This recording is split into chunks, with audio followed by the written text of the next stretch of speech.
وزیر دفاع خواجہ آصف کہتے ہیں ہم نے بھارت کو مشرقی سرحدوں پر شکست دی، بھارت اب ہماری مغربی سرحدوں پر دراندازی میں ملوث ہے، مغربی محاذ پر مشرق سے بڑھ کر کامیابی ملے گی، قومی اتحاد میں نظر آنے والی دراڑیں اتحاد میں بدل چکی ہیں، اب ہماری جنگ دہشت گردوں کے خلاف ہے، بھارت بڑے بڑے جہاز لایا، پاک افواج نے پتنگوں کی طرح کاٹ ڈالے، بھارت کے 10 جہاز نشانے پر تھے، ابھی ادھار باقی ہے، اگر بھارت نے دوبارہ جارحیت کی تو پہلے سے زیادہ مؤثر جواب دیں گے۔ مودی اس وقت اپنے زخم چاٹ رہا ہے، وہ سیالکوٹ میں میڈیا سے گفتگو کر رہے تھے۔ جب سے ہم نے آزادی حاصل کی ہے، ہمارا ازلی اور ابدی دشمن بھارت جو ہے وہ ہمارے درپے ہے، اور دشمن جو ہے ہماری مشرقی سرحد کے اس پار بیٹھ کے یہاں سے چند میل دور زخم چاٹ رہا ہے۔ انشاءاللہ تعالیٰ جلدی مغربی سرحد پہ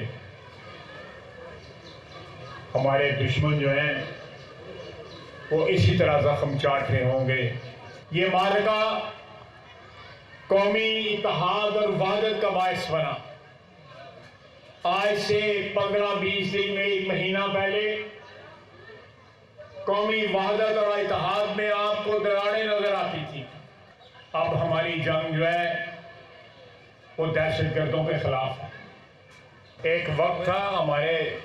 نشانے پہ ان کے 10 جہاز، اگر دوبارہ کوشش کی گئی تو پہلے سے زیادہ کرارا جواب جو ہے ان کو ملے۔